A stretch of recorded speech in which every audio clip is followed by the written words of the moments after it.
Hello मेरे प्यारे लाल बाल गोपाल, तो कैसे हैं आप लोग। होप सो सब मस्त होंगे और घर पे पढ़ाई कर रहे होंगे। तो बच्चे आज हम लोग फिर से एक इंपॉर्टेंट डेरिवेशन देखने वाले हैं जो कि आपके बोर्ड एग्जाम में बार बार पूछा जाता है।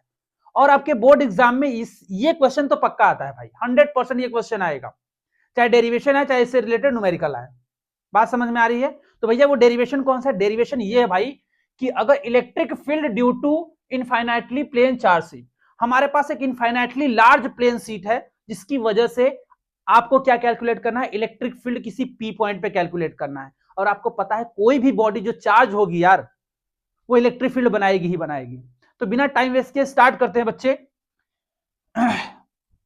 इसका डेरिवेशन। तो सबसे पहले तुम्हें ड्रॉ करना है, सबसे पहले तुम्हें क्या ड्रॉ करना है, एक infinitely large charge plane sheet draw करना है। ठीक है, यूनिफॉर्मली चार्ज रहना चाहिए। यूनिफॉर्मली चार्ज का मतलब यह है कि चार्ज की इंटेंसिटी, चार्ज की डेंसिटी हर जगह क्या होनी चाहिए, सेम होनी चाहिए। ठीक है, चार्ज की डेंसिटी हर जगह क्या होनी चाहिए, सेम होनी चाहिए, जिसको बोलते हैं सरफेस चार्ज डेंसिटी ना। सिग्मा क्या है भाई साहब, सरफेस चार्ज डेंसिटी को सिग्मा से रिप्रेजेंट करते हैं भैया। ठीक है, surface charge sigma equal to जो होता है वो क्यू अपॉन में ए होता है। क्यू अपॉन में ए क्या है, चार्ज पर यूनिट एरिया को ही सरफेस चार्ज डेंसिटी बोलते हो। बात समझ में आ रही है? क्यू अपॉन में ए मतलब चार्ज पर यूनिट एरिया को क्या बोलते हो, सरफेस चार्ज डेंसिटी। और सरफेस चार्ज डेंसिटी जो है हर जगह क्या है, यूनिफॉर्म है। आपको कैलकुलेट करना है किसी पी पॉइंट पे, क्या किसी पी पॉइंट पे आपको कैलकुलेट करना है इलेक्ट्रिक फील्ड। सोचो जरा, चार्ज्ड बॉडी है और ये जो है ना बच्चा थीन शीट इनफाइनाइटली लॉन्ग है, जान लो बहुत बड़ी है। अच्छा, तो इस पी पॉइंट पे आपको इलेक्ट्रिक फील्ड कैलकुलेट करनी है। तो पी पॉइंट पे इलेक्ट्रिक फील्ड की डायरेक्शन क्या होगी? बोलोगे सर पॉजिटिव चार्ज है तो पॉजिटिव चार्ज से अवे होगी, इसमें कौन सी सोचने वाली बात है। तो इलेक्ट्रिक फील्ड क्या हो गई, अवे हो गई। अगर नेगेटिव चार्ज होता तो टूवर्ड्स होती। अब ऐसे केस में इलेक्ट्रिक फील्ड कैलकुलेट करने के लिए आपको आना चाहिए गॉस लॉ। क्या आना चाहिए? आपको आना चाहिए भैया गॉस लॉ। गॉस लॉ क्या बोलता है कि फाई जो टोटल होता है वो क्यू इनक्लोज्ड अपॉन में एप्सिलॉन नॉट होता है। अब क्यू इनक्लोज्ड क्या है यहां पे, क्यू इनक्लोज्ड क्या है भाई साहब, क्यू इनक्लोज्ड का मतलब होता है गॉसियन सरफेस के अंदर फंसा हुआ चार्ज, उसकी वजह से इलेक्ट्रिक फील्ड कैलकुलेट करनी है। तो सबसे पहले मुझे क्या करना पड़ेगा, एक गॉसियन सरफेस यहां पे ड्रॉ करना पड़ेगा। तो मैं एक सिलिंड्रिकल गॉसियन सरफेस ड्रॉ कर लेता हूं बच्चे, और इसको सिमेट्रिकल रखना है इस सीट के दोनों साइड। और यहां से x डिस्टेंस मैं मान लेता हूं जहां पे मुझे इलेक्ट्रिक फील्ड कैलकुलेट करनी है, और यहां से भी x डिस्टेंस होगी जहां पे इलेक्ट्रिक फील्ड मुझे कैलकुलेट करनी है। तो इस गॉसियन सरफेस पे कहां कहां से फ्लक्स मिल सकता है, इस गॉसियन सरफेस से फ्लक्स कहां कहां पे मिल सकता है यार, इस सिलेंड्रिकल है ना, तो एक फ्लक्स यहां से निकल सकता है, इलेक्ट्रिक फील्ड लाइन निकल सकती है, इलेक्ट्रिक फील्ड लाइन यहां से निकल सकती है, और इस कॉर्ड सरफेस से निकल सकती है। तो हम तीन सरफेस कंसीडर करेंगे जहां से हम लोग फ्लक्स कैलकुलेट करेंगे। ठीक है, तो सबसे पहले हम क्या करने वाले हैं, एक सरफेस इसको बोल देते हैं, दूसरा सरफेस इसको बोल देते हैं बच्चे, और थर्ड सरफेस हम बोल देते हैं इस कॉर्ड सरफेस को, जहां से इलेक्ट्रिक फील्ड लाइन निकल सकती है। बात समझ में आ रही है क्या? तो यहां से अगर हम लोग क्या करें बच्चे, यहां पे एक छोटा सा एरिया, क्या करें हम लोग, एक छोटा सा एरिया ले लें, एक छोटा सा एरिया ले लें, क्या, डीए। तो इसका एरिया वेक्टर क्या होगा, नॉर्मली आउटवर्ड होगा। इसका एरिया वेक्टर कहां होगा, नॉर्मली आउटवर्ड होगा। बताओ इलेक्ट्रिक फील्ड और एरिया वेक्टर के बीच में एंगल कितना बना, क्या 0 डिग्री। एरिया वेक्टर भी उधर ही और एरिया वेक्टर भी उधर ही और इलेक्ट्रिक फील्ड भी उधर ही, तो एंगल कितना बना, 0 डिग्री। अच्छा, अब यहां पे अगर तुम एक एरिया वेक्टर लोगे इस कॉर्ड सरफेस से बच्चे, तो इसका एरिया वेक्टर किधर होगा, बोलोगे सर नॉर्मली आउटवर्ड होगा। और यहां पे इलेक्ट्रिक फील्ड, यहां पे इलेक्ट्रिक फील्ड और एरिया वेक्टर के बीच में एंगल कितना है बताओ, बोलोगे सर यहां पे थीटा तो 90 डिग्री है। बहुत सही। अच्छा, यहां पे इलेक्ट्रिक फील्ड की डायरेक्शन बोलो, तो बोलोगे सर इलेक्ट्रिक फील्ड तो अवे होगी चार्ज, इस पॉजिटिव चार्ज से, तो इलेक्ट्रिक फील्ड की डायरेक्शन ये हो गई। अगर तुमने यहां पे एक स्मॉल एरिया डीए लिया तो इसका एरिया वेक्टर नॉर्मली आउटवर्ड, तो यहां पे जो एंगल हुआ दोनों के बीच में वो 0 डिग्री। इतनी बातें पता होनी चाहिए।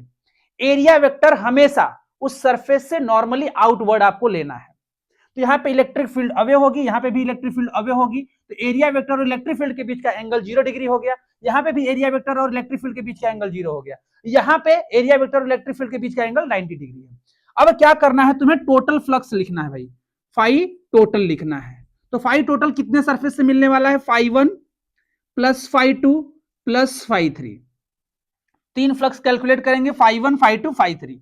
अच्छा, फाई जो टोटल है बच्चे, तो फ्लक्स का जो फॉर्मूला होता है वो क्या होता है, close integration of what, E D A cos theta.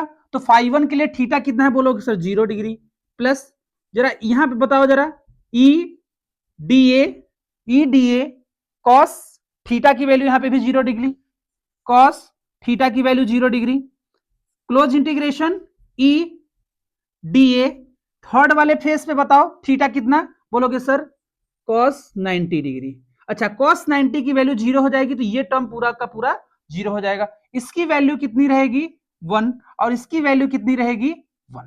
तो क्या यहां से फाई टोटल आपको मिल जाएगा बच्चे, 2 times of integration E D ए, क्या ये मिल जाएगा फाई टोटल, बताओ जरा। एक इक्वेशन ये सेकंड बोल देता हूं, और एक इक्वेशन ये बोल देता हूं फर्स्ट। यहां पे total flux Q enclosed upon मेरे पास एप्सिलॉन नॉट है, यहां पे total flux 2 times of close integration E D A second equation है भैया। तो left hand side total flux को इक्वेट कर दो, कर ले जाओगे तो कर देते हैं। तो फाई टोटल आया है 2 close integration E D A, equation number second, और इक्वेशन फर्स्ट क्या था, phi total equal to Q enclosed upon में एप्सिलॉन नॉट। इन दोनों को इक्वेट कर लो, तो यहां से मिलेगा 2 टाइम्स ऑफ, अच्छा इलेक्ट्रिक फील्ड देखो कांस्टेंट क्वांटिटी है, क्यों कांस्टेंट बोल रहा हूं, देखो जरा इलेक्ट्रिक फील्ड यहां पे कैलकुलेट करो, यहां पे कैलकुलेट करो, यहां पे कैलकुलेट करो, चाहे यहां पे देखो चाहे यहां पे देखो, हर जगह क्या मिलेगी, सेम मिलेगी। क्यों सेम मिलेगी, क्योंकि ये डिस्टेंस चेंज नहीं हो रही ना भाई, हमने डिस्टेंस को फिक्स कर दिया है। तो इस वाले पॉइंट पे हर जगह इलेक्ट्रिक फील्ड की वैल्यू क्या रहे, सेम रहेगी। यहां पे भी इलेक्ट्रिक फील्ड की वैल्यू क्या रहेगी, सेम रहेगी, क्योंकि इस प्लेट से एक्स डिस्टेंस मैंने फिक्स कर दिया। तो जब डिस्टेंस नहीं चेंज कर रहे हो तो इलेक्ट्रिक फील्ड की वैल्यू कैसे चेंज हो जाएगी, तो ये कांस्टेंट की तरह बिहेव करेगी वहां पे। तो ई को बाहर निकाल लो और डीए को रहने दो। यहां पे क्यू इनक्लोज्ड अपॉन में क्या, एप्सिलॉन नॉट। तो डीए का इंटीग्रेशन कितना हो जाएगा बोलो, को बोलोगे सर ए। अच्छा, ए किसकी एरिया अभी बता देता हूं जरा। अब क्यू इनक्लोज की वैल्यू मुझे पुट करनी है यहाँ पे यार, देखो जरा कैसे पुट होगी। अच्छा, मैं मान लेता हूं सिलेंडर की जो एरिया है वो क्या है, कैपिटल ए है, ठीक है। अब देखो जरा, ये जो सिलेंडर पार किए बच्चे यहाँ पे, क्या यही वाला चार्ज इसमें इनक्लोज हुआ होगा, क्या यही वाला चार्ज इनक्लोज हुआ होगा जिसको क्यू इनक्लोज बोल रहे हो। अब सिलेंडर को जैसे ही इसमें पार करोगे, सोचो यार, ये हमारे पास प्लेन सीट है, ये हमारे पास सिलेंडर, इसको जब इसमें से क्रॉस करोगे तो क्या इस सीट का ये वाला पार्ट इसमें इनक्लोज हो जाएगा, इस सीट का ये वाला पार्ट इसमें इनक्लोज हो जाएगा, होगा कि नहीं होगा। तो उस पे जो चार्ज है वही क्यू इनक्लोज्ड है। तो उस क्यू इनक्लोज्ड की वैल्यू कितनी होगी बताओ यार। इस सिलेंडर की अगर एरिया ए है, तो अगर क्यू इनक्लोज्ड निकालना होगा तो सिग्मा इक्वल टू बोलोगे सर क्यू इनक्लोज्ड अपॉन में इस सिलेंडर की एरिया। तो यहां से क्यू इनक्लोज्ड की वैल्यू कितनी आ जाएगी, बोलोगे सर सिग्मा इंटू ए। क्यू इनक्लोज्ड की वैल्यू, यहां पे क्यू इनक्लोज्ड अगर चार्ज है तो इसकी वैल्यू कितनी आ जाएगी, सिग्मा इंटू ए। तो सिग्मा इंटू ए यहां पे पुट कर देंगे बच्चे आप लोग, सिग्मा इंटू ए अपॉन में एप्सिलॉन। तो इस ये से ए कैंसिल हो जाएगा, तो यहां से इलेक्ट्रिक फील्ड जो आने वाली है बच्चे, इलेक्ट्रिक फील्ड जो आने वाली है वो कितनी आ जाएगी, सिग्मा अपॉन में 2 एप्सिलॉन नॉट। तो ये होती है इक्वेशन भैया, बहुत ही इंपॉर्टेंट इक्वेशन है, याद रखिएगा। और आप ध्यान से देखो, ये इलेक्ट्रिक फील्ड भैया ना वो जो डिस्टेंस एक्स थी उस पर डिपेंड कर रही है, ना प्लेन सीट की डायमेंशन पे डिपेंड कर रही है, ठीक है ना। Does not depend on x और